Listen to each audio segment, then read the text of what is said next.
17th verse says, "But whosoever hath this world's good, and seeth his brother have need, and shutteth up his bowels of compassion from him, how dwelleth the love of God in him?" In other words, if you see somebody in need, and you don't try to help them, and all you do is get on the phone and bad talk them, then how can you say that the love of God dwells in you? Amen.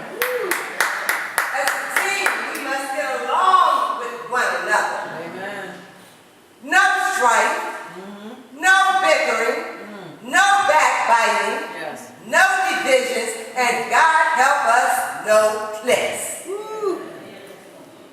Ephesians, the 4th chapter, and the 32nd verse says, "And be ye kind one to another, tender-hearted, forgiving one another, even as God, for Christ's sake, hath forgiven you." This is the kind of church I want us to be. I want us to be a forgiving church, and a loving church, and a kind church, and a friendly church.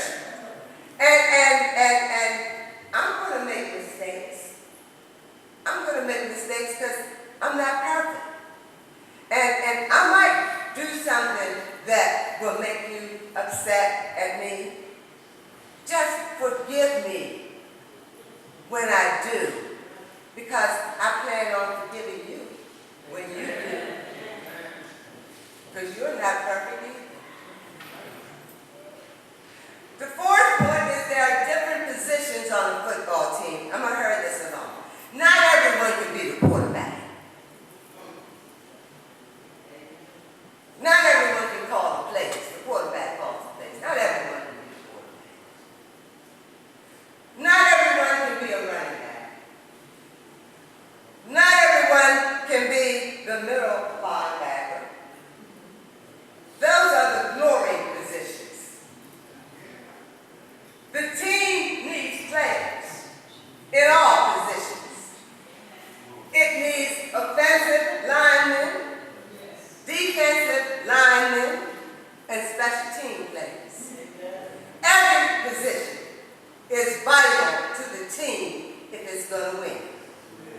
Without an offensive line, the defense would smother and kill the quarterback.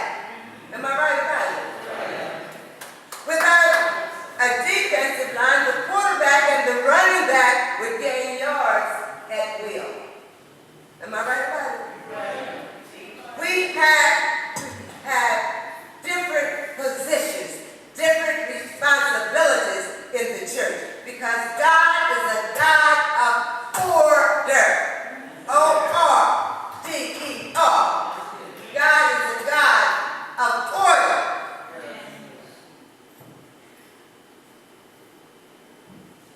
The next thing is the huddle. This is what a play is called. Now, people don't pay $50 and $100 and $200 just to see a huddle. They want to see what was called in the huddle played out on the field. They want to see if the play that was called in the huddle will work. Some of us stay in the huddle.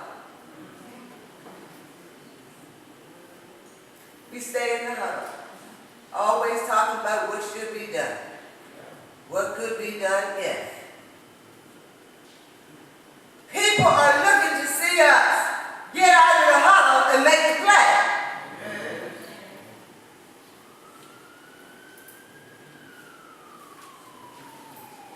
The church is like a huddle. This is where we come to get the plays of life called. The preacher, who is the quarterback, calls the plays from the playbook, which is the Bible,